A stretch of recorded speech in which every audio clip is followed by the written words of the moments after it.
잘 들리십니까? 네, 인사드리겠습니다. 네, 평안하셨습니까? 네, 방금 김 목사님 말씀했던 것처럼 빈자리가 좀 있네요. 하여튼 오늘 함께 하신 성도님들 심령에 또 하나님의 선하심과 하나님의 은혜와 긍휼이 함께 하시기를 원합니다. 네, 오늘 말씀 함께 나누시겠습니다. 로마서 12장입니다. 로마서 12장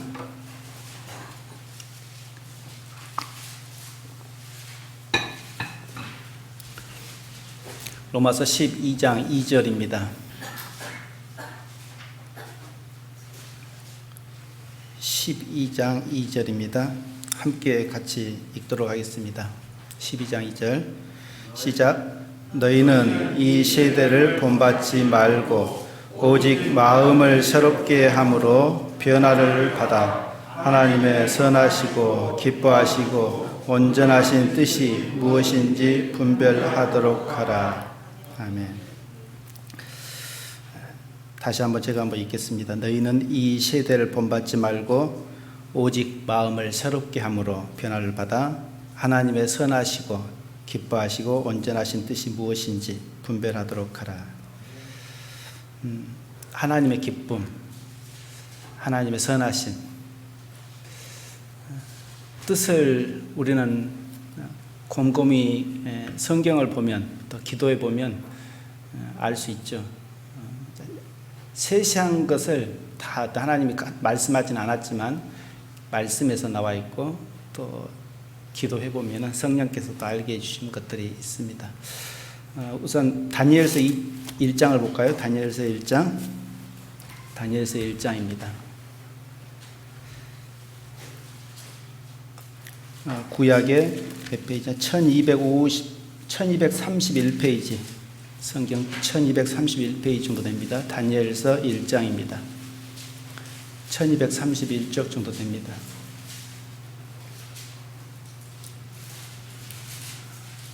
1231쪽 다 펴셨어요?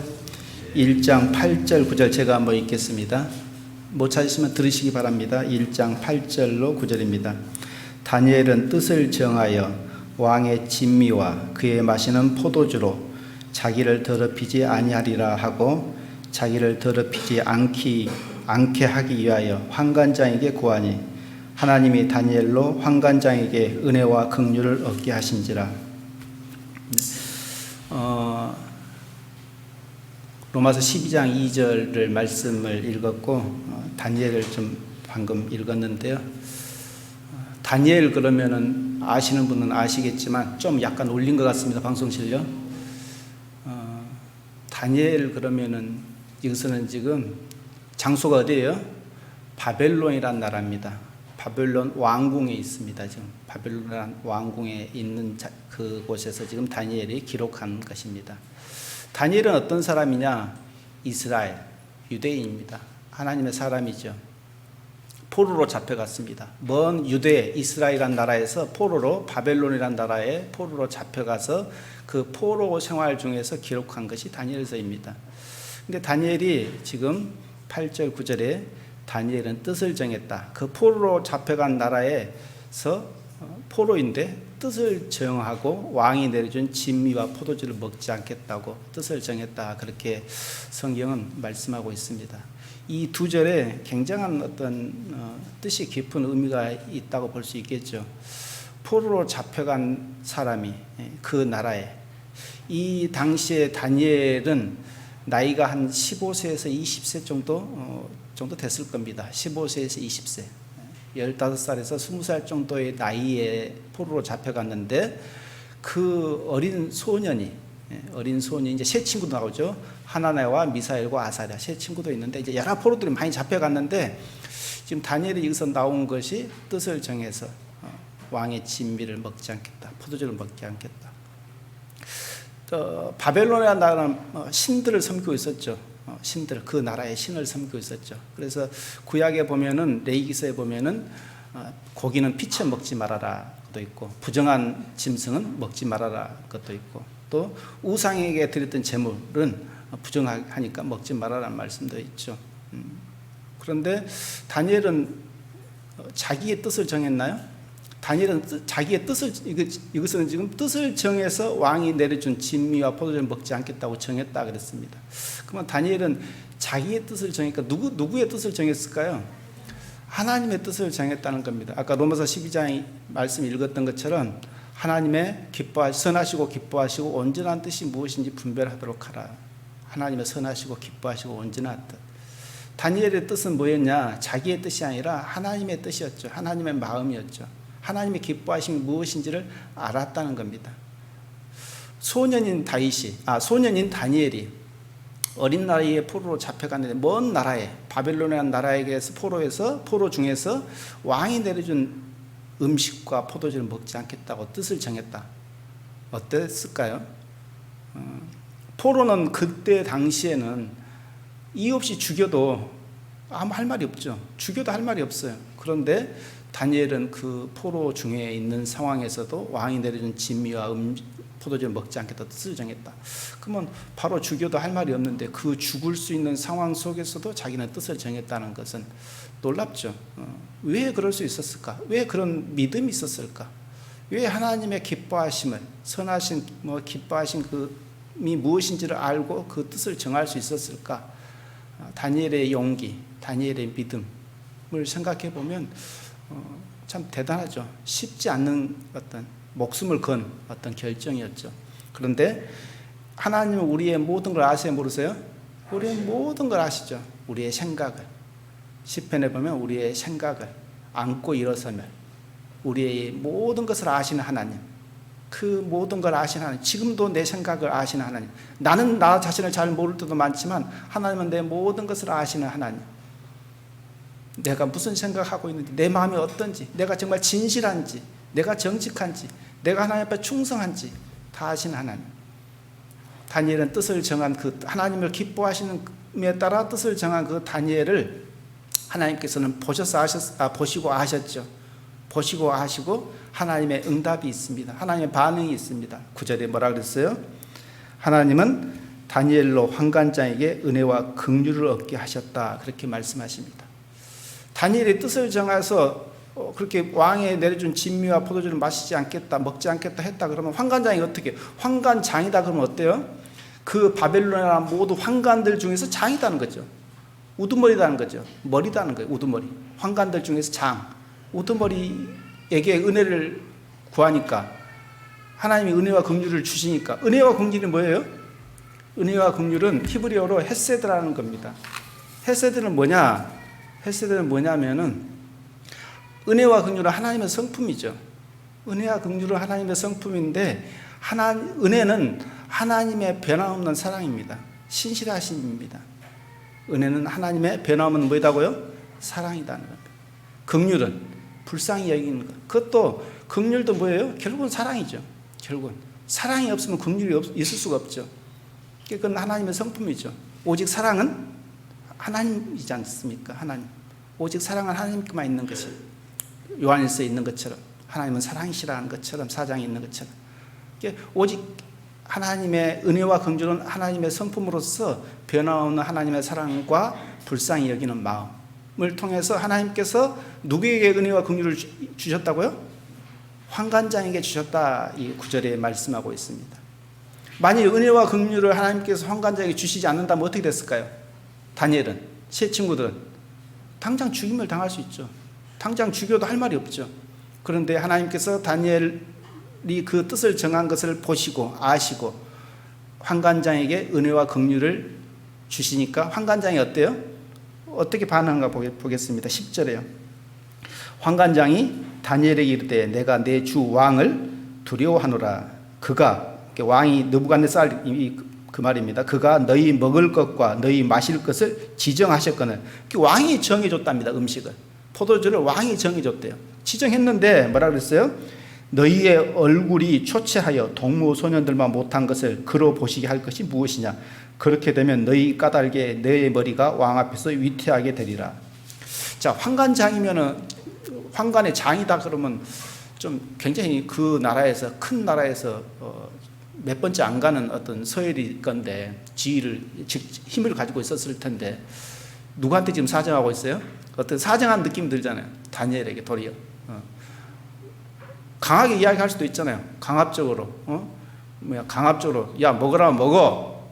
뭔 말이 많아 그럴 수도 있고 더 위협할 수도 있고 또 죽을래? 그럴 수도 있고 여러 가지 어떤 그 강압적으로 위협적인 말을 할 수도 있을 법도 한데 환관자는 도리어 사정하듯이 자기 지위는 고사하고 자기 지위가 떨어질 것은 고사하고 내 목숨이 위태롭다는 것을 지금 다니엘에게 이야기하고 있는 겁니다. 굉장히 하나님께서 환관장의 마음을 부드럽게 했다는 거죠. 부드럽게 했다는 거예요. 안 그랬다면 하나님의 은혜와 긍휼을 그 환관장에게 주시지 않았다면 환관장이 굉장히 강하게 어떤 역사에서 하셔서 다니엘과 세 친구들을 어떻게 위협하고 강하게 이야기하고 아니면 여러 가지 어떤 고난을 주셨을 듯 한데 환관장에게는 다니엘에게 이렇게 부드럽게 이야기하는 모습을 봅니다. 11절을 보니까 뭐라 그래요? 환관장이 세워 다니엘과 하나네와 미사엘과 아사랴를 감독하게 한 자에게 다니엘이 말하되 다시 환관장에게 이야기한 뭐라 그랬어요? 12절에 청하오니 그렇게 부드럽게 환관장이 이야기하니까 다니엘이 그 사이에 그 말을 듣고 다시 다니엘이 환관장에게 이야기하는 내용입니다. 12절에 청하오니 당신의 종들을 열흘 동안 시험하여 채식을 주어 먹게 하고 물을 주어 마시게 한 후에 당신 앞에서 우리의 얼굴과 왕의 진미를 먹는 소년들의 얼굴을 비교하여 보아서 보이는 대로 종들에게 처분하소서 하매 그가 그들의 말을 쫓아 열흘을 시험하더니. 자, 참 중요하죠. 여기서도 모든 말씀이 중요합니다만은 다니엘이 조건을 걸죠. 환관장에게 뭐라고 조건을 걸어요? 시험해 봐달라. 며칠을 시험해 달라는 거예요? 열흘을 시험해 달라는 겁니다. 근데 자기와 동무들 하나나와 미사엘과 아사랴 세 친구들과 자기는 열흘을 시험한데 뭘 먹게 해달라고요? 채식과 물을 먹게 해달라는 겁니다. 그리고 다른 동무들은 왕이 내려준 진미 음식과 포도주를 먹게 하고 그래서 시험에 비교해 보라는 겁니다. 생각해 보십시오. 열흘 동안 채식과 물을 먹는다. 어떻게 생각하세요? 우리의 신체가 열흘 동안 채식과 물을 먹으면 어떻게 될 것 같아요? 무슨 반응이 있을 것 같아요, 여러분요? 무슨 반응이 있을까요? 별 반응이 없을 겁니다. 열흘 동안 채식과 물을 먹고 시험해봐라, 비교해봐라. 다니엘은 왜 그렇게 담대할 수 있었을까? 왜 그렇게 담대하게 환관장에 그렇게 말할 수 있었을까? 열흘간 시험해달라. 인간적으로는 도저히 이루어질 수 없는 이룰 수 없는 그것을 다니엘은 환관자에게 열흘 동안 시험해서 채식과 물을 먹게 하고 나머지는 왕이 내려준 음식과 포도주를 먹게 해달라고 그렇게 이야기했을까. 다니엘의 이것은 성경에 기록하지 않았지만 제가 내 나름대로 해석은 하나님의 어떤 뜻이 하나님의 음성이 하나님과 다니엘은 친밀함이 있었을 것이라는 거죠. 그래서 하나님의 어떤 뜻이 하나님의 음성이 있었지 않았을까 그런 생각을 저는 해봅니다. 하여튼 다니엘은 열흘 동안을 이야기합니다. 그런데 실제로 환관장이 그것을 좋게 여기고 그렇게 시험하죠. 그렇게 하죠. 그런데 뭐라 그랬어요? 15절에 열흘 후에 그들의 얼굴이 더욱 아름답고 살이 더욱 윤택하여 왕의 진미를 먹는 모든 소년보다 나아 보인지라. 열흘 동안 먹었는데 다니엘과 세 친구들이 얼굴이 아름답고 살이 윤택했다. 도저히 있을 수 없는 거죠. 누가 개입하셨어요? 누가 함께 하셨다는 거예요? 하나님이 함께 하셨다는 것을 알 수 있습니다. 하나님이 함께 하셨다. 하나님이 함께 하시지 않으면 도저히 이룰 수 없는 거죠. 여러분이 지금 오늘부터 10일 동안 채식과 물을 먹어보십시오. 그 반응이 나타날까? 얼굴이 아름답고 살이 윤택해질 수 있을까? 하나님이 역사하셨다는 거죠. 뭘 보고요? 다니엘의 마음을 보고 다니엘의 그 뜻을 정한 죽음 앞에서도 자기의 죽음 앞에서도 하나님의 기뻐하심을 위해서 뜻을 정한 그 다니엘과 세 친구들의 마음을 보시고 하나님이 개입하셔서 환관장의 마음을 부드럽게 하고 또 다니엘과 세 친구들에게 얼굴이 아름답고 살이 윤택하게 하는 그 역사를 하나님께서 하셨다는 것을 성경은 여기서 지금 말씀하고 있습니다. 참 여기서 보면은 중요한 것은 먼저는 뭐예요? 먼저는 다니엘의 뜻을 정한다는 겁니다. 정했다는 겁니다. 다니엘의 뜻을 정했다는 겁니다. 그랬을 때 하나님께서는 다니엘과 세 친구들에게 그 뜻을 정한 것을 통해서 하나님이 역사하신 것을 볼 때, 오래전에 우리가 세상에도, 인간 세상에서도 교회 학교에서 예전에 제가 맡고 있을 때 보면은 밑에서 어떤, 제가 이제 교장 맡고 있을 때 부장 맡고 있는 형제가 충성스럽게 어떤 그 직분을 감당한 것을 보았었어요. 충성스럽게 그 최선을 다하는 모습을 봤죠. 그때 보면은 내 마음이 흐뭇하더라고요. 좋더라고요. 세상에서도 그렇죠. 누가 최선을 다하고 열심히 하면 흐뭇하고 기분이 좋습니다. 그러니까 하나님의 일을 하는 데 있어서도 하나님도 우리의 생각을, 우리의 마음을 다 아시잖아요. 근데 하나님의 기뻐하심을 위해서 생명을 걸고 다니엘이 했다, 그런 것을 봤을 때 하나님은 얼마나 기뻤을까? 하나님은 얼마나 기뻤을까? 그것을 보시고 아시고 하나님은 다니엘을 통해서, 세 친구를 통해서 하나님이 개입하시고 역사하셔서 이것을 드러내죠. 하나님의 어떤 선하심을. 그래서 환관장이 뭐라 그래 뒤에요? 다니엘과 세 친구들은 채식을 계속 먹게 하죠. 그리고 나머지 소년들, 포로로 잡혀온 소년들은 계속 왕이 내려준, 지정해준 음식을 먹게 하고, 그렇게 계속했다, 그렇게 말씀합니다. 이것은 지금 하나님이 개입했다는 것을 성경에는 기록하지 않았지만 그 내포되어 있는 이 말씀 속에서 내포하고 있는 것은 하나님이 개입하셨다, 하나님의 은혜와 긍휼이 있었다는 것을 여기서 우리는 생각해 볼 수 있습니다. 자, 근데 2장에 보면 이제 또 중요한 것이 있죠. 2장에서 보면, 2장 한번 보겠습니다. 2장에 보면 제가 몇 절 읽겠습니다. 느부갓네살은, 이것은 지금 바벨론의 왕입니다. 바벨론의 왕이죠. 느부갓네살이 위에 있은 지 2년에 꿈을 꾸고 그로 인하여 마음이 번민하여 잠을 이루지 못한지라. 자, 왕이, 바벨론 왕이 꿈을 꿨다는 겁니다. 한밤에 꿈을 꿨는데 무슨 꿈인지를 어렴풋이 약간 알겠는데 잘 모르겠어. 이렇게 번민했다 했어요. 잠을 못 잘 정도로 괴롭고 좀 이렇게 골똘히 생각하고 잠을 못 잘 정도 했다는 겁니다. 번민했다는 겁니다. 자, 3절에 왕이, 느부갓네살 왕이 그들에게 이르되, 2절부터일까요? 왕이 그 꿈을 자기에게 구하게 하려고 명하여 박수와 술객과 점쟁이와 갈대아 술사를 부르매 그들이 들어와서 왕의 앞에 선지라. 왕이 그들에게 이르되, 내가 꿈을 꾸고 그 꿈을 알고자 하여 마음이 번민하도다. 갈대아 술사들이 아람 방언으로 왕에게 말하되, 왕이여 만세수를 하옵소서. 왕은 그 꿈을 종들에게 이르시면 우리가 해석하여 드리겠나이다. 왕이 갈대아 술사에게 대답하여 가로되, 내가 명령을 내리나니 너희가 만일 꿈과 그 해석을 다로 알게 하지 아니하면 너희 몸을 쪼갤 것이며 너희 집으로 걸음터를 삼을 것이요, 너희가 만일 꿈과 그 해석을 보이면 너희가 선물과 상과 큰 영광을 내게서 얻으리라. 그런즉 꿈과 그 해석을 내게 보이라. 자, 느부갓네살이 한 날에 꿈을 꿨는데 그 꿈과 해석을, 내가 지금 그 꿈과 해석을 잘 모르겠으니까 너희들이 지금 술사, 술객들, 점쟁이들을 불러다가, 지금 바벨론에 있는 모든 사람들을 불러다가 지금 그것을, 내가 뭔 꿈을 꿨고 그 꿈의 내용의 해석이 무엇인지를 알게 해라는 겁니다. 그렇게 하면 내가, 너희들이 그것을 해석하면 내가 상을 주고 많은 선물을 주고, 그렇지 않으면 너희들을 죽일 것이다 는 것입니다. 느부갓네살이 어떤 왕이에요? 그때 당시에는 어떤 세계적인 왕이었죠. 절대 권력을 가진 왕이었죠. 그 절대 권력을 가진 왕이 술사들, 술객들, 점쟁이들을 하루아침에 높은 위치에 있던 바벨론 신을 섬겼던 그 사람들, 제사장들, 한마디로 제사장급 아닙니까? 그런 사람들이 하루아침에 대접을 받고 존경을 받던 사람들이 하루아침에 왕의 말에 의해서 하루아침에 죽임을 당할 수 있는 그 상황으로 지금 내몰려 있는 상황이죠. 자, 그러니까 그때 당시에는 왕이 절대적인 권력을 가졌죠. 한마디에 죽일 수도 있고 살릴 수도 있는 그 절대 권력을 가진 왕 앞에서 왕이 지금 꿈을 말하라는 겁니다. 얼마나 지금 그렇게 하면 말도 안 되는 소리죠. 지금 그렇게 말하면 말도 안 된다고 그러죠. 근데 그때 당시에는 이게 가능했다는 겁니다. 내가 어제 저녁에 무슨 생각을 했고 왜 그 생각을 했는지 여러분 말해 보십시오. 말하겠어요? 말도 안 되는 소리를 지금 느부갓네살 왕은 그 술객들과 술사들에게 요구하고 있는 겁니다. 자, 그러니까 뭐라 그래요?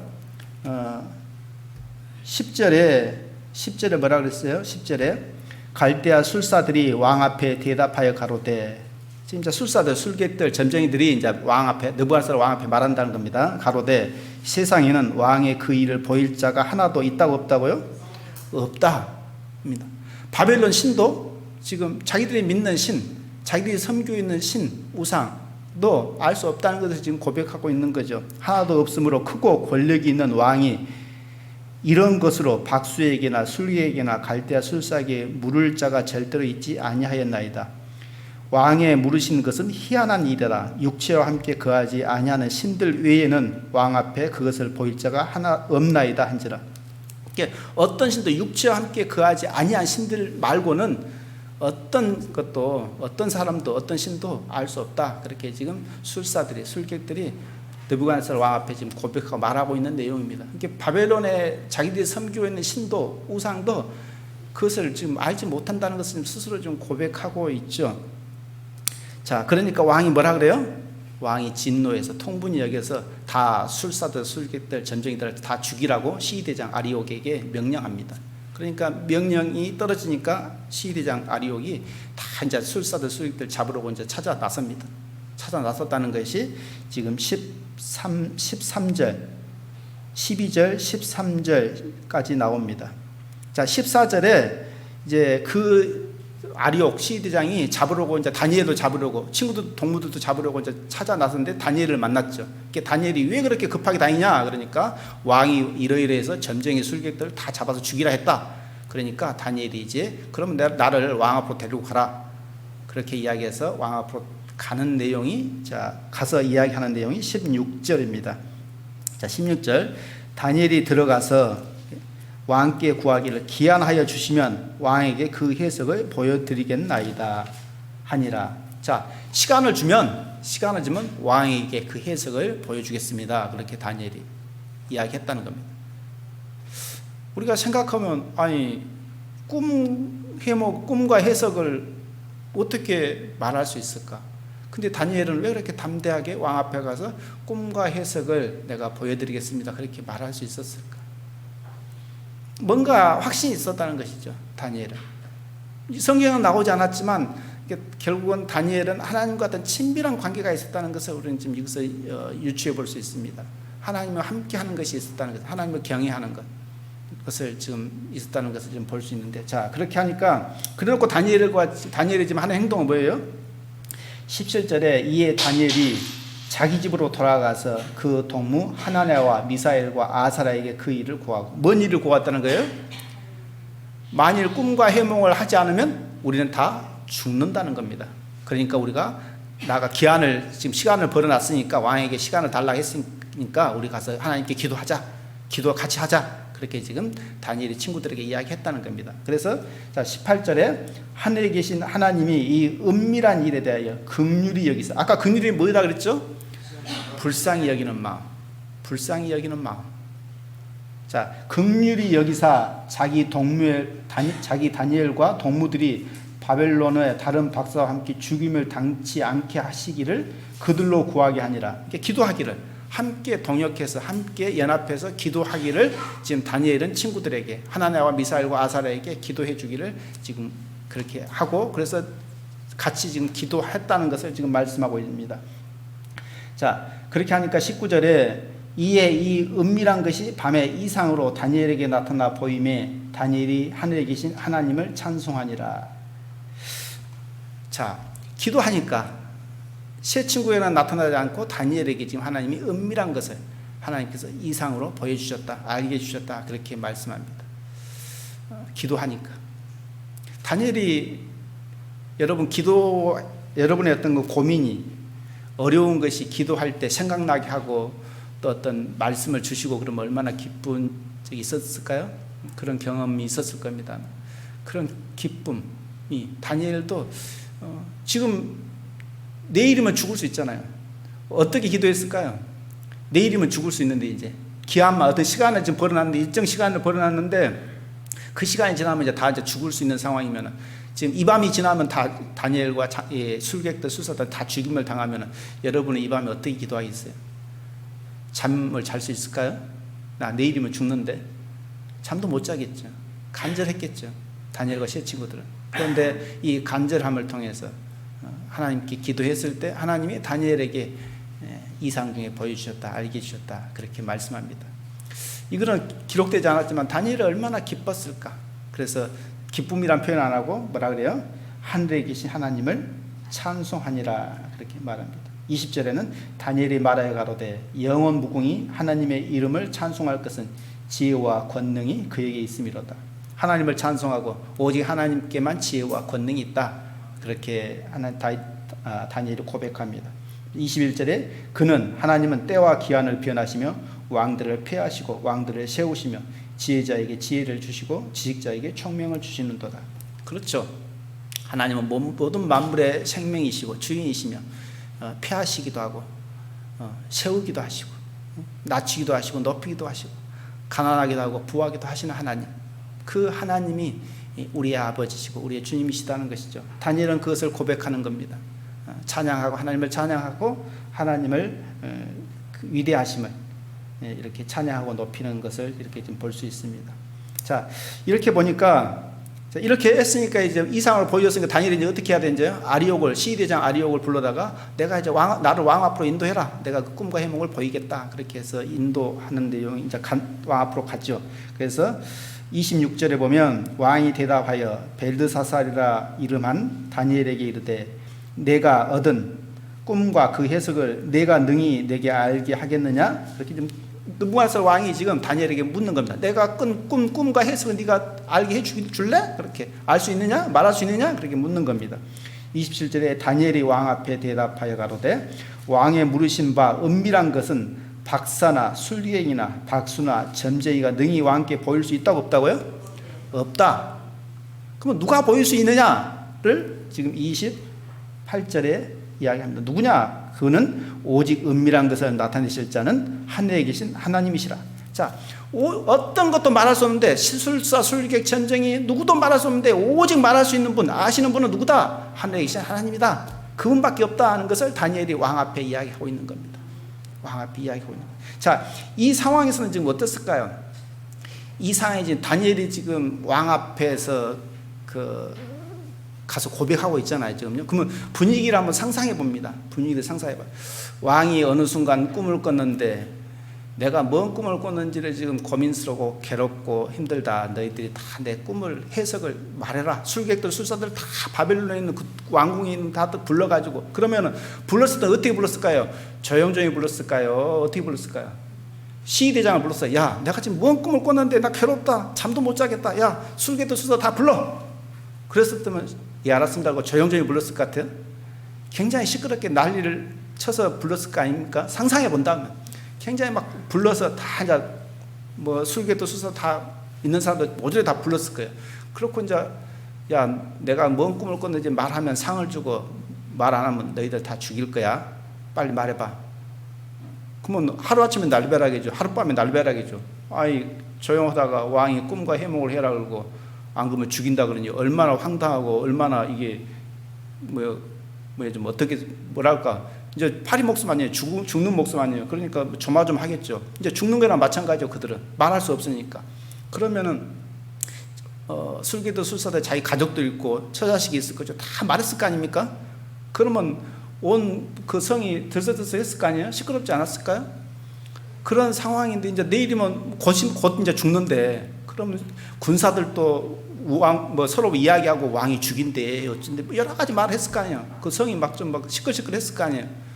그런데 다니엘이 이제 꿈과 해몽을 말하겠다고 왕 앞에 데리고 가라 그러니까 어떤 포로가 말한대. 왕 앞에 가서 말한대. 뭔 말할까? 어떤 말할까? 그러면서 또 궁금하지 않았을까요? 그러면 술객 술사들이 다 모였을까? 왕 앞에 다 모여서 신하들도 술객들 술사 점쟁이들 다 군사들도 다 있을 거단 말이에요. 그 왕궁이 다 있었을 거단 말이에요. 왕도 있었을 것이고. 그 앞에서 지금 다니엘은 누구를 이야기하고 있어요? 하나님을 이야기하고 있다는 겁니다. 어떤 사람도 말할 수 없는데 오직 하나님만 이 은밀한 것을 알게 하시고 말한다. 그러면서 뭐라 그래요? 28절에 그 뒤에 하나님이 느부갓네살 왕에게 후일에 될 일을 알게 하셨나이다. 왕의 꿈 곧 왕이 침상에도 넷수로 받은 이상은 이러하니라. 자, 하나님이 후일에 느부갓네살에 대해서 후일에 될 일들을 알게 하셨다. 그 꿈을 알게 하셨다. 자, 다니엘은 그렇게 이야기하죠. 그러면 꿈을 하나님 같으면, 내 생각 같으면 하나님이 느부갓네살 왕에게 꿈을 그냥 정확하게, 야 느부갓네살아 내가 이렇게 하겠다, 그 꿈을 정확히 알게 해주고 꿈과 해몽까지 다 알게 해줬으면 얼마나 좋았을까. 근데 어렴풋이 꿈을 모르겠고 그 꿈의 해석도 모르겠고, 근데 범민에 괴로워. 뭔 꿈인지는 모르겠어. 자, 그렇게 해가지고 뭐라 그래요? 고민하게 하고 술사들 다 부르게 하시고 시끄럽게 왕궁에서 난리를 치게 만들고 죽이겠다 하고 시끄럽게 하고, 그리고 또 다니엘과 세 친구들은 또 간절히 기도하게 하고, 기도를 통해서 또 하나님은 다니엘에게 그 꿈을, 이상을 보여주시고, 또 시끄럽게 해서 또 왕 앞에 데리고 가서 왕 앞에서 그 일들을, 꿈에 하나님이 그 후일에 될 일을 모든 신하들, 모든 술객들, 술사, 방백, 점쟁이들, 군사들에게 왕 앞에 그것을 하나님이 이렇게 하시겠다는 것을, 꿈을 해몽을 말하게 하시는 하나님. 그래서 누구를 높이는 거예요? 지금요? 여기서도 하나님을 높이는 거죠. 바벨론에, 야 신은 너희들이 믿는 신이 참신이 아니야. 내가 참신이야.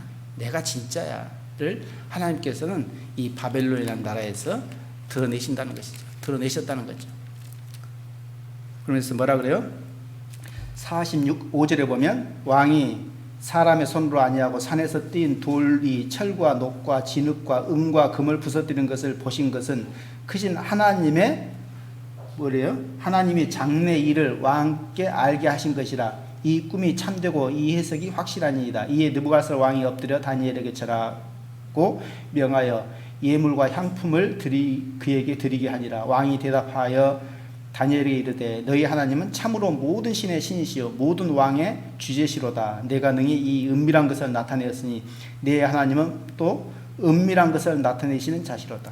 자, 느부갓네살 왕이 절대 권력을 가졌던 왕이 이제 누구를 높여요? 하나님을 스스로 높이죠. 네가 믿는 신, 네가 알고 있는 신이 참 신이다, 참 하나님이라는 것을 스스로 입술로 고백하게 하는, 모든 신하들이 있는 자리에서, 모든 사람들이 있는 자리에서, 모든 군사들이 있는 자리에서 왕이 스스로 다니엘에게, 포로에게 엎드려 절했다는 겁니다. 몇 시간 전까지도 다 죽이라 하고 다 죽인다고 했던 그 느부갓네살 절대 권력을 가졌던 그 왕이 포로인 다니엘에게 엎드려 절했다는 겁니다. 누구에게 절한 거예요? 하나님께 절한 것이죠. 하나님 앞에 엎드린 것이죠.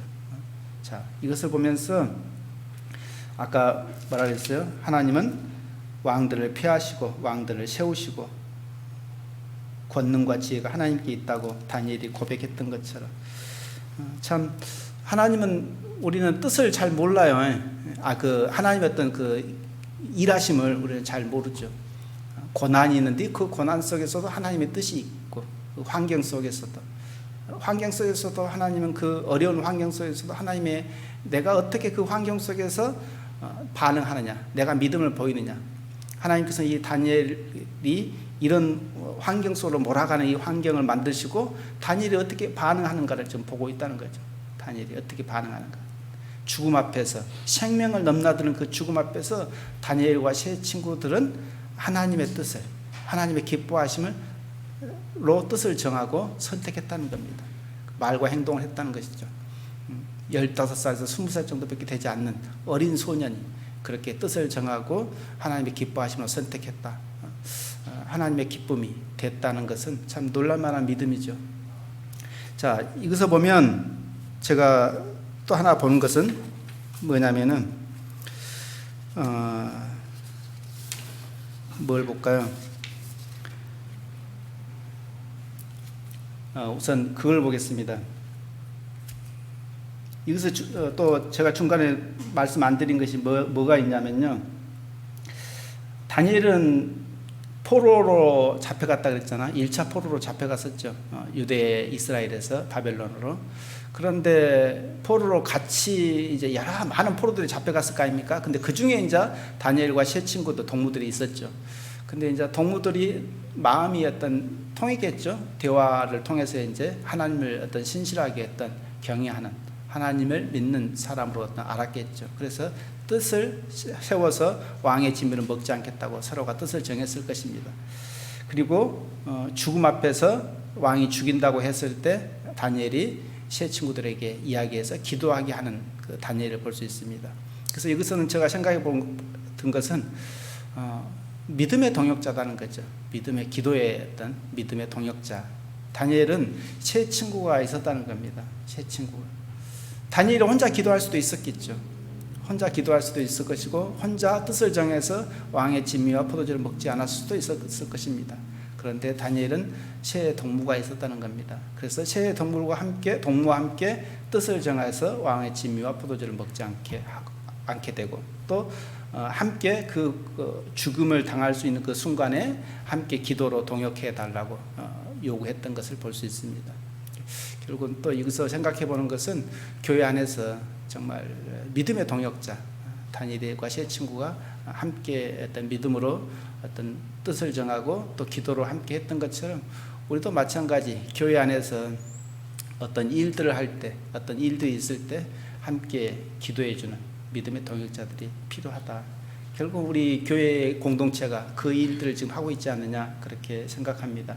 정말 진실되게 죽음 앞에서도 뜻을 정하고 함께 기도할 수 있었던 어떤 세 친구들처럼 다니엘처럼 우리 또한 교회 공동체 안에서 정말 하나님의 기뻐하심을 위해서 하나님의 일을 위해서 때로는 함께 동역하고 또 함께 기도하는 것들이 필요하지 않겠느냐 그런 생각을 좀 가져보게 됩니다. 또한 여기서 제가 생각해 본 것은 우리가 믿음의 동역자 하면은 누가 생각나요? 믿음의 동역자 하면은 성경에서 믿음의 동역자 하면은 제가 이제 생각해 본 것은 브리스길라와 아굴라를 생각해 봤습니다. 브리스길라와 아굴라. 브리스길라와 아굴라는 어떤 사람이었죠? 사도행전 한번 볼까요? 사도행전을 보겠습니다. 18장입니다. 사도행전 18장입니다.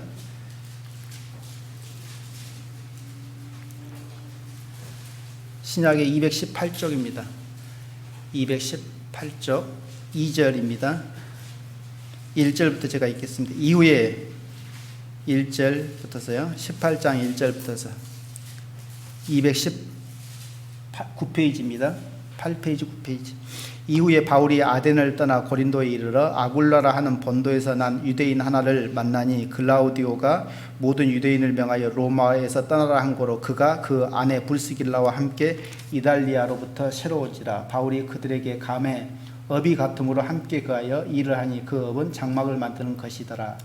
이것을 지금 1, 2, 3절 이건데 2절 3절에 보면 바울이 뭔 내용이냐면은 불스길라 아굴라는 로마에 살고 있었습니다. 그런데 이제 황제가 글라우디오라는 황제가 로마의 황제가 모든 유대인들은 로마에서 떠나라 그렇게 추방 명령을 내림으로 말미암아 불스길라 아굴라는 로마에서 떠나게 됩니다. 추방돼서. 그래서 고린도에 와서 지금 장막 만드는 업으로 생활하고 있었다 그렇게 지금 말하고 있습니다. 그런데 그 생활하고 있었는데 사도 바울이 지금 2차 선교여행에서 선교지에서 이들을 지금 만났다는 겁니다. 만나서 사도 바울도 지금 장막업을 하는 사람이었기 때문에 만든 사람이었기 때문에 같이 업을 하면서 사도 바울은 선교를 했다. 또 브리스길라 아굴라도 같이 바울을 자기 집에 함께 거하여서 선교하는데 일조를 했다는 것을 지금 간접적으로 말씀하고 있습니다. 그러면서 저기 18절에 보면요. 18절에 보면 바울이 더 여러 날 유하다가 형제들을 작별하고 배 타고 수리아로 떠나갈새 브리스길라와 아굴라도 함께 하더라. 바울이 일찍 서운이 있으므로 갱그레아에서 머리를 깎았더라. 에베소에 와서 저희를 거기 머물러 두고 자기는 회당에 들어가서 유대인들과 변론하니. 이게 지금 뭡니까? 브리스길라 아굴라는 고린도에서 바울과 있다가 어디로 떠났다는 거예요 지금요? 사도 바울이 떠나니까 브리스길라 아굴라도 어디로 떠났다는 것을 말하고 있어요. 지금 19절에 뭐라 했어요? 어디로 왔다고요? 에베소에 왔다는 겁니다. 에베소로.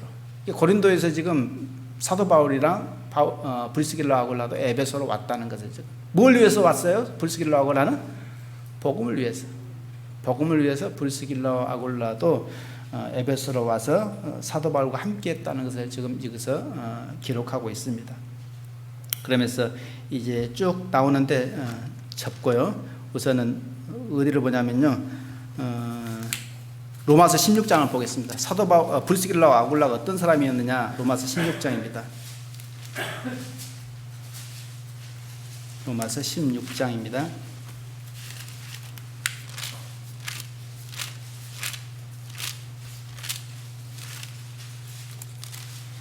성경은 하나님께서는 브리스길라와 아굴라를 어떻게 평가하고 있느냐, 어떻게 지금 보고 있느냐, 사도 바울을 통해서 지금 뭐라고 그러냐면요, 3절에 말하고 있습니다. 3절 16장 3절입니다. 너희가 그리스도 예수 안에서 나의 동역자들인 브리스가와 아굴라에게 문안하라. 지금 사도 바울이 지금 로마에 이야기하고 있는 거죠.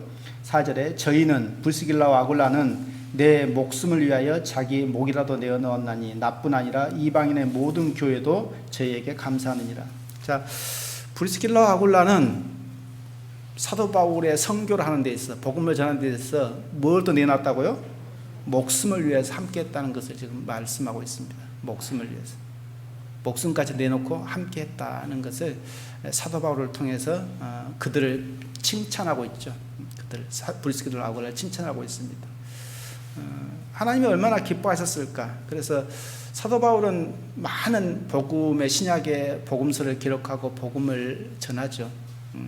열방에, 이방 나라에 많은 복음의 어떤 전진기지 역할을 합니다. 사도 바울 역할을 합니다. 그 역할을 할 수 있었던 것은 많은 믿음의 동역자들이 있었기 때문에 가능했죠. 믿음의 동역자들, 기도로 함께하고 여러 가지 헌금, 연보로서 또 함께 해주고 그렇게 했기 때문에 사도 바울이 그 일들을 감당할 수 있었다는 것을 우리는 성경을 통해서 볼 수 있고 알 수 있습니다. 아까 다니엘이 마찬가지, 다니엘도 함께 믿음의 동무들이 있었기 때문에 뜻을 정할 수 있었고 또 함께 기도할 수 있었던 것처럼 마찬가지로 우리도 이 시대의 교회 안에서 믿음의 동역자들이 정말 필요하죠. 하여튼 그러면 이렇게 믿음의 동역자 브리스길라와 아굴라가 부부가 하나 됐기 때문에 이렇게 동역할 수 있었죠. 하나 되지 않았다면, 믿음에 하나 되지 않았다면 쉽지 않았을 것입니다. 남편이 하고 싶은데 아내가 반대한다든지, 아내는 하고 싶은데 남편이 반대한다든지, 그러면 사도 바울의 어떤 이 동역하는데, 복음을 전하는 동역하는데 쉽지 않았을 것입니다. 어려움이 있었을 것입니다. 근데 두 부부가 마음이 하나 돼서 복음 사역을 하는데, 사도 바울이 이 하는데 열심을 내서 충성을 해서 사도 바울에게 함께 했다는 것을 우리는 성경을 통해서 엿볼 수 있고요. 또 이렇게 부부 중 우리가 사역 동역하는데 가장 친밀한 부부는, 힘이 되는 동역자는 부부죠. 가장 중요한 것은 부부입니다. 부부가 가장 어떤 동역하는데 중요한 역할을 합니다. 그래서 우리가 신앙생활 하는데 부부가 가장 중요하다. 그런데 그러면 망하게 하는, 부부 중에서 망하게 하는 부부는 누구였죠? 동역하는데 망하게 하는 부부는 누구였어요? 성경에서요?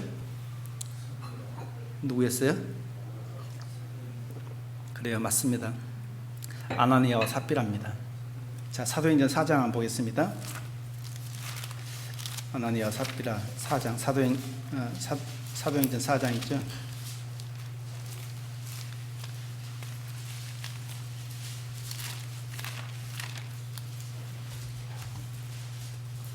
자, 4장 193쪽 정도입니다. 193페이지 정도요.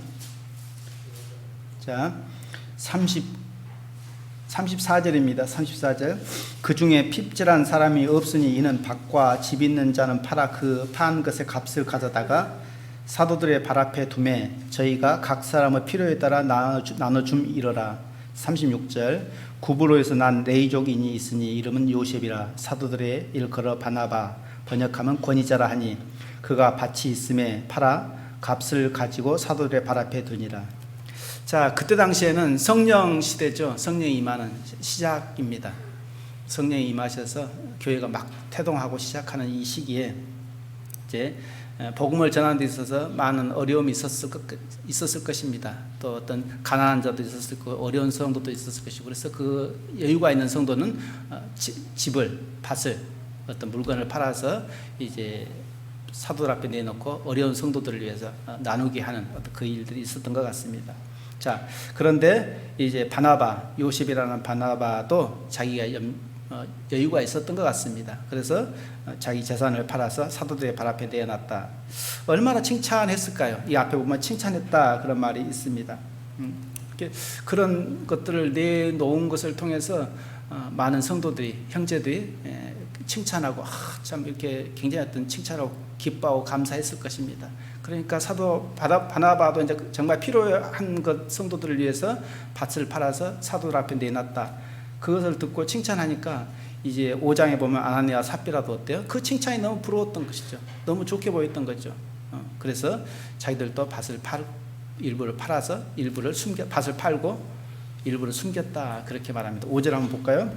5장 1절 아나니아라는 사람이 그 아내 삽비라로 더불어 소유를 팔았다 그럽니다. 판 것은 좋았죠. 그런데 2절에 그 값에서 얼마를 감춤해 그 아내도 알더라. 얼마를 가져다가 사도들의 발 앞에 두니 베드로가 가로되 아나니아여 어찌하여 사단이 네 마음에 가득하여 내가 성령을 속이고 땅값 얼마를 감추었느냐. 자, 여기서 판 것은 좋은데 팔고 내가 이거 판 것의 일부를 좀 내놓습니다. 성도들의 필요에 따라 쓰십시오. 그렇게 했으면 얼마나 아름답고 좋았을 거예요. 근데 내가 판 것의 전부, 이거는 나와 있지 않지만 전부다고 했을 겁니다. 칭찬받기 위해서, 칭찬 듣기 위해서. 그래서 전부다고 내가 이 판 것은 전부입니다 하고 내놨을 것입니다. 그렇게 했다 그러면은 속였죠. 그래서 베드로는 뭐라 그래요? 누구를 속였다 그래요? 성령을 속였다. 하나님을 속였다 그렇게 말합니다. 그러면서 뭐라 그래요? 4절에 땅이 그대로 있을 때에는 내 땅이 아니며 판 후에도 내가 임의로 할 수 없더냐? 어찌하여 이 일을 내 마음에 두었느냐? 사람에게 거짓말한 것이 아니요 하나님께로다. 하나님께 거짓말했다는 것, 하나님을 속였다는 것을 지금 베드로는 말하고 있습니다. 베드로가 알았으면 몰랐어요? 베드로가 알았다는 겁니다. 성령께서 알게 해주셨겠죠. 성령께서 알게 해주심으로 말미암아 베드로가 그 일들을 말할 수 있었던 것이겠죠. 자, 아나니아와 삽비라는 아나니아가 숨긴 것을 알았다 그랬습니다. 아내가. 그랬으면 알았으면 어떻게 해야 돼? 아내는요? 어떻게 해라는 거예요? 그러면 성경에서는요? 교제도 해야겠죠. 사실로 이야기하라고 교제하고 권면하고 기도해주고 그렇게 해야겠죠. 그리고 인정해야 이렇게 말을 하게끔 했어야겠죠. 그런데 둘이 짝짝꿍이 됐다는 겁니다. 부부에서도 우리 부부 관계에서도 이렇게 잘못하면 교제해주고 또 기도해주고 그래서 올바로 갈 수 있도록 형제가 자매가 올바로 갈 수 있도록 그렇게 해줘야 한다는 것을 지금 우리가 좀 교훈 삼아야 되지 않을까 싶습니다. 그래서 잘못된 거 있다 그러면 아무렇지나 그냥 알고 그냥 내떠버린 게 아니고 교제해주고 또 기도하고 그렇게 해서 바로 갈 수 있도록 형제가 잘못되면 자매가 잘못되면 형제가 이야기해서 그래서 믿음으로 세워질 수 있도록 믿음으로 함께 할 수 있도록 그래서 불스길라 아굴라가 하나님 앞에 충성했던 것처럼 사도 바울을 충성되게 이렇게 함께 했던 것처럼 그래서 사도 바울이 하나님 앞에도 충성했다. 내 목이라도 내어놓았다 할 정도로 사도 바울이 이렇게 칭찬했던 것처럼 불스길라 아굴라는 반대였던 모습을 보면서 우리는 어떤 모습을 살아야 될까?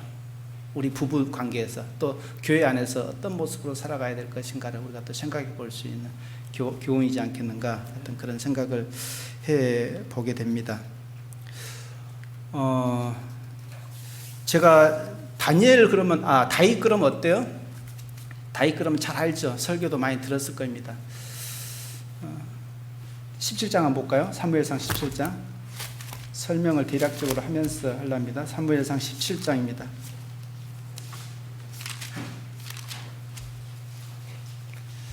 사무엘상 17장입니다.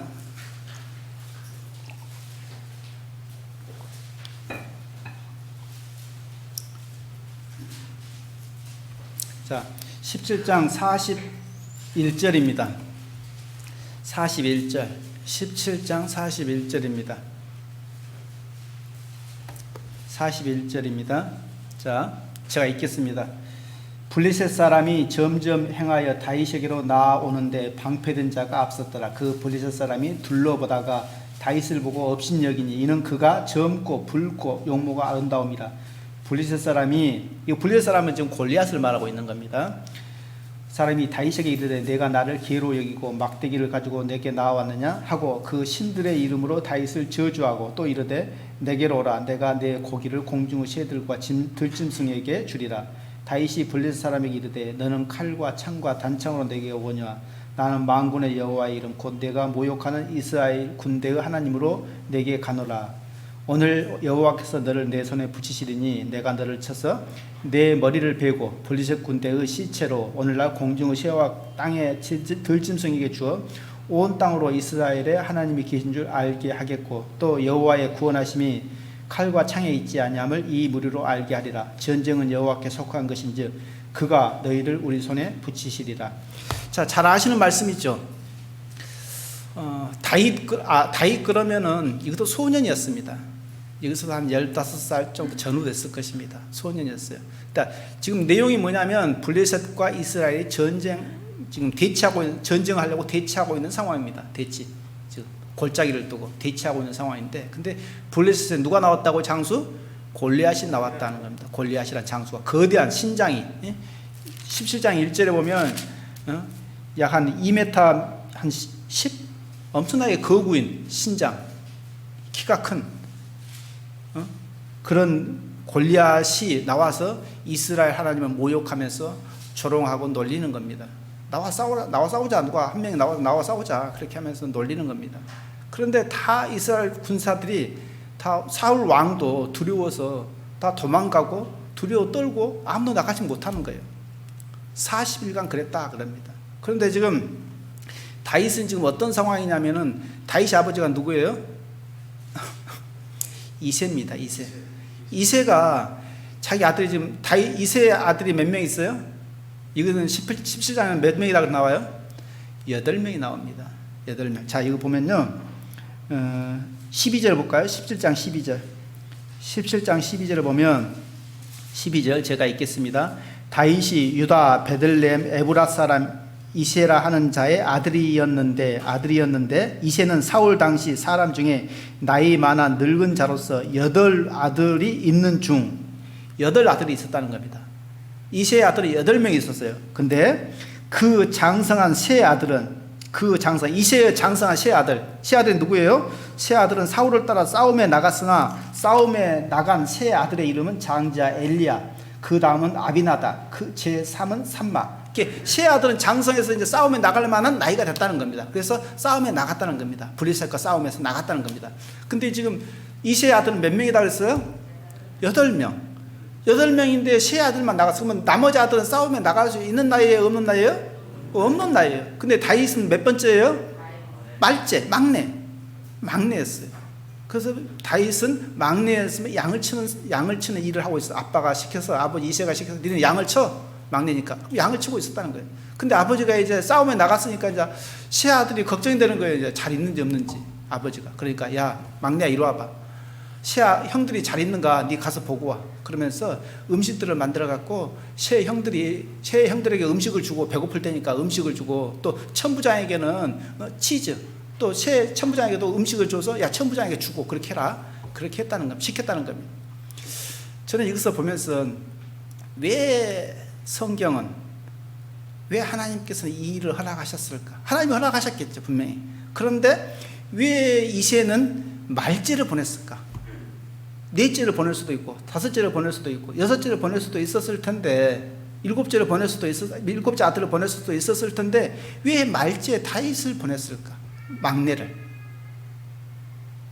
물음표를 저 스스로 한번 들어봤습니다. 왜 막내를 보냈을까? 평안히 형들이 잘 있는지. 아까 방금 말했지만 셋째, 넷째, 다섯째, 여섯째까지, 일곱째까지 있는데 5명이 더 있는데, 넷째인가요? 넷째, 다섯째, 여섯째, 일곱째. 그러면 4명이 더 형들이 있는데 형들을 제끼고 이새는 왜 다윗을 보냈을까? 근데 하여튼 이새는 다윗을 보냈다는 겁니다. 다윗이 형들이 잘 있는가를 잘 보고 오라 했다는 겁니다. 하나님의 섭리하심이 있었겠죠. 하나님의 이끄심이 있었겠죠. 자, 그래서 다윗이 그 전쟁터에 아버지가 준 음식을 가지고 갔다는 겁니다. 그런데 가서 보니까 또 마침 골리앗이 나와서 하나님의 군대를, 이스라엘을 모욕하는 소리를 들었다는 거죠. 그러니까 다윗이 저 개 같은 것이 우리 하나님의 군대를 모욕해? 그러면서 나가서 싸울란다. 그렇게 이야기하죠. 그러니까 그 소리를 사울 왕이 이제 듣게 됩니다. 그래서 사울 왕이 다윗을 부르죠. 자, 31절 한번 보겠습니다. 17장 31절입니다. 31절 혹이 다윗의 한 말을 듣고 그것을 사울에게 고하였으므로 사울이 다윗을 부른지라. 다윗이 사울에게 고하되 그를 인하여 사람이 낙담하지 말 것이라. 주의 종이 가서 저 블레셋 사람과 싸우리이다. 자, 모든 군대들이, 이스라엘 군대들이 낙담했어요. 골리앗을 보면 두려워하고 도망갔다 그랬어요. 저기 보면은 24절에 보면은 심히 두려워하여 그 앞에서 도망했다. 이스라엘 군대가 골리앗을 보고 두렵고 해서 도망갔다 그랬어요. 그 정도 두려웠다는 거죠. 거부했다는 거죠. 그런 상황에서 다윗은 낙담하지 말아라. 도리어 위로해 주죠. 낙담하지 말 것은 저 블레셋 사람과 내가 가서 싸우겠습니다. 사울이 대답 33절 사울이 다윗에게 이르되 내가 가서 저 블레셋 사람과 싸우기에 능치 못하리니 너는 소년이요 그는 어려서부터 용사임이니라. 자, 당연하죠. 소년이고 용사하고 싸우면 뭐 백전백패죠. 질 수밖에 없죠. 사울도 그걸 알고 그렇게 말했던 겁니다. 근데 다윗은 지금 뭘 믿고 그렇게 말했냐, 담대할 수 있었냐? 아까 서두에 읽었던 것처럼 왜 담대할 수 있었느냐? 하나님으로 내가 싸우겠다 그렇게 말할 수 있었느냐? 지금 34절에 다윗이 고백하는 겁니다. 다윗이 사울에게 고하되 주의 종이 아비의 양을 지킬 때 사자나 곰이 와서 양떼에서 새끼를 움키면 내가 따라가서 그것을 치고 그 입에서 새끼를 건져내었고 그것이 일어나 나를 해하고자 하면 내가 그 수염을 잡고 그것을 쳐 죽였나이다. 주의 종이 사자와 곰도 쳤은즉 사실은 하나님의 군대를 모욕한 이 할례 없는 블레셋 사람이리이까 그가 그 짐승의 하나와 같이 되리이다. 또 가로되 여호와께서 나를 사자의 발톱과 곰의 발톱에서 건져내셨은즉 나를 이 블레셋 사람의 손에서도 건져내시리이다. 자, 다윗의 고백은 뭐예요? 무조건 내가 믿습니다 한 것도 아니었고 내가 아무 경험도 없고 아무도 없는데 무조건 믿음으로 그냥 말한 것이 아니었다는 거죠. 뭐 있었어요? 다윗은요?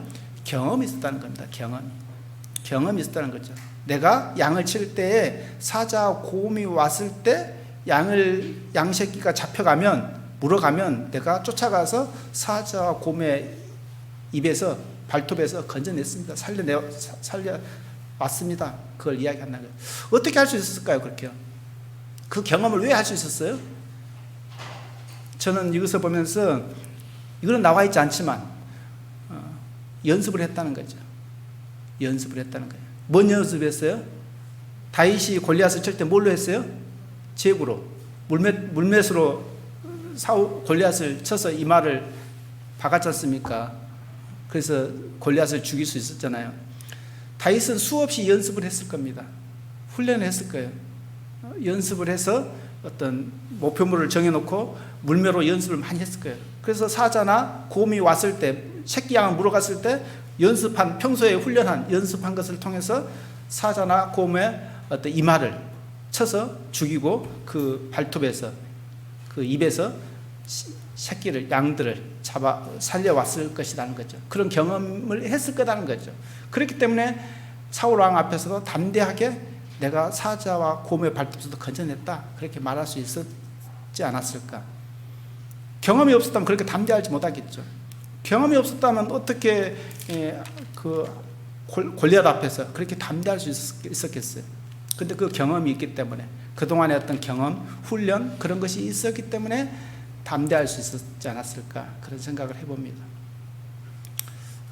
결국은 그래서 골리앗을 실제로 물맷으로 죽이죠. 그리고 이스라엘의 하나님이심을, 참 하나님이심을 또 여기서도 드러냅니다. 다윗을 통해서, 소년인 다윗을 통해서, 군대도 가지 못한 막내를 통해서 하나님이 하나님이심을 드러내시죠. 여기서 제가 생각해 보고자 하는 것은 결국 고린도후서 4장 7절에 그런 말씀이 있습니다. 우리가 이 보배를 질그릇에 가졌으니 이는 능력의 심히 큰 것이 하나님께 있고 우리에게 있지 아니함을 알게 하려 함이라. 오직 능력은 우리에게 있지 않다. 누구에게 있다고요? 하나님께 있다. 그렇게 지금 사도 바울은 고백합니다. 자, 제가 종종 다른 교회에서도 그 이야기를 합니다. 제가 허리 다쳤다는 것을요. 허리 다쳤는데 뭘 이야기하고 싶냐면요, 한 3년 됐나요 지금요? 허리 다쳤는데 의사가 퇴원할 무렵에 뭐라 했냐면 이제 천천히 운동을 하십시오. 근력을 좀 키우십시오. 그 이야기를 했어요. 뛰지는 마시고 처음에는 걷다가 좀 근력 운동을 하십시오. 그런 이야기를 했죠. 근데 난 잊어버렸어요. 허리 아픈 것만 계속 생각하고 좀 앉아있다가 허리 아프면 서 있고 그런 것을 반복했죠.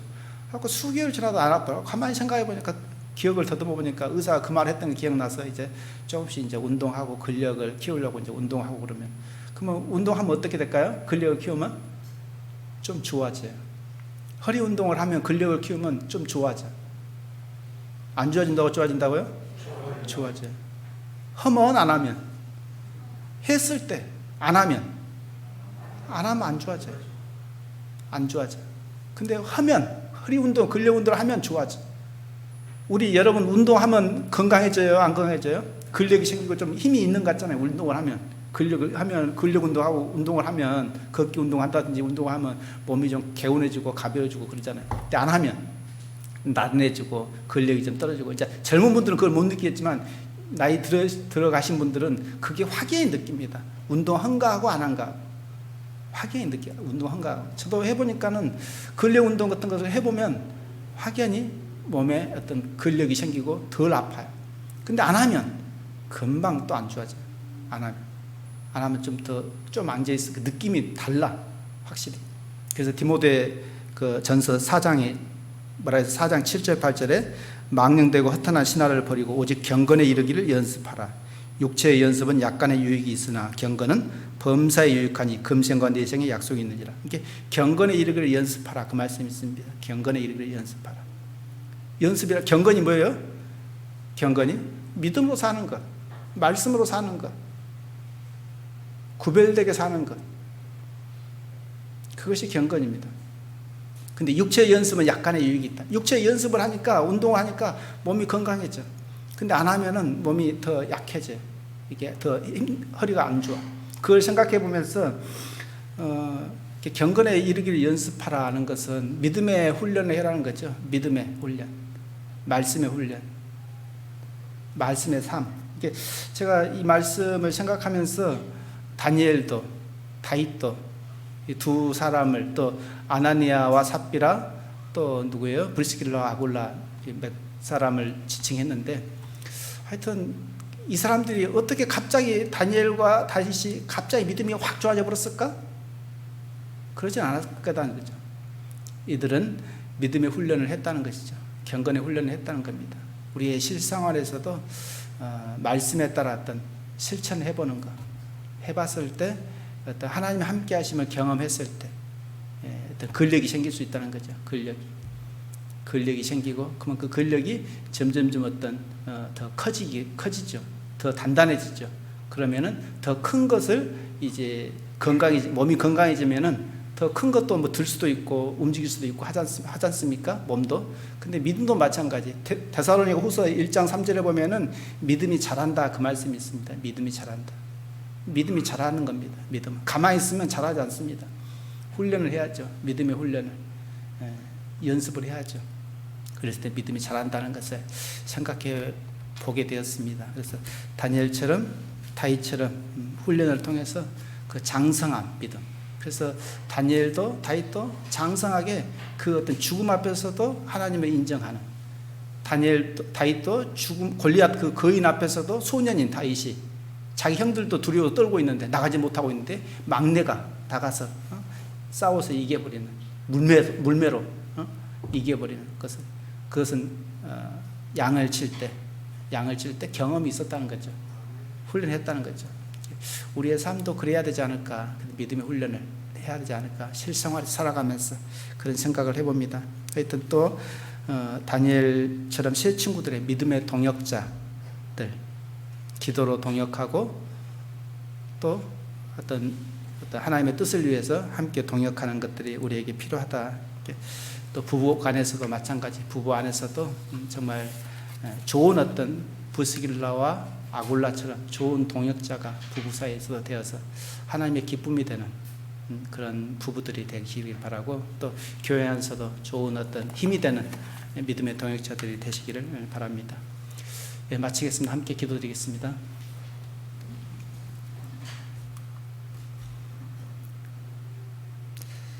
우리의 생명이 되시고 우리의 소망이 되시고 우리의 모든 것이 되신 하나님 아버지, 오늘 다니엘과 다윗과 또 브리스길라와 아굴라, 또 아나니아와 삽비라 인물들을 통해서 믿음의 사람이 어떤 삶을 살았는지를 또 생각해 보게 됩니다.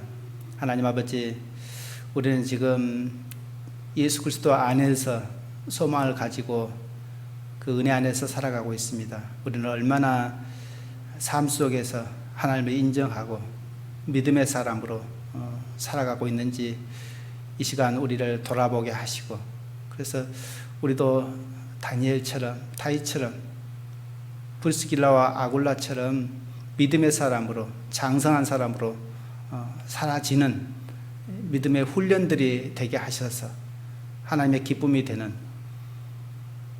우리의 삶이 되게 하셔서 우리를 통해서 하나님의 거룩하심이, 하나님의 이름이 드러나고 영광 받으시는 우리 모두가 되어지기를 원합니다. 이어서 우리들 교회 모든 성도들 한 사람 한 사람을 생명으로 사랑하신 하나님 아버지, 성도들 심령에 아버지께서 필요한 것들이 무엇인지를, 부족한 것이 무엇이 있는 것인지를 다 아실 줄 압니다. 필요한 것들 아버지께서, 부족한 것들 아버지께서 채워주시고, 또 마음의 평강과 위로가 함께 하여 주셔서 또 믿음에 부족한 것들은 믿음으로 살아갈 수 있도록 아버지께서 힘 주시고 지혜 주시고 은혜 주셔서 참으로 우리 성도들을 통해서 하나님 되심을 드러나게 하심으로 말미암아 하나님이 영광 받는 우리 모든 삶들이 되게 하여 주시기를 원하옵고, 또 하는 일들 위에도 하나님의 선하심이, 은혜와 긍휼이 함께 하여 주시기를 간절히 바라옵고 원하면서, 아버지 또한 여러 지역교회가 말씀을 또 증거하고자 준비 중에 있는 것을 주께서 아십니다. 참으로 심령이 갈급한 자, 주님을 찾고자 하는 영혼들 아버지께서 만나게 하시고 또 이끌어 주셔서, 성도들 통해서 이끌어 주셔서 그들이 하나님의 말씀을, 생명이신 주님의 말씀을 듣고 거듭남의 역사가 있게 하시고, 하나님이 참 주인이심을, 우리의 참 구원자이심을 예수 그리스도를 통해서 알게 하심으로 말미암아 참으로 우리를 통해서 하나님이 드러나는, 또 진리신 예수님이 드러나고 영광 받으시는 귀한 역사가 있게 하여 주시기를 간절히 바라옵고, 우리를 사랑하신 예수 그리스도 이름 받들어 기도드리옵나이다. 아멘.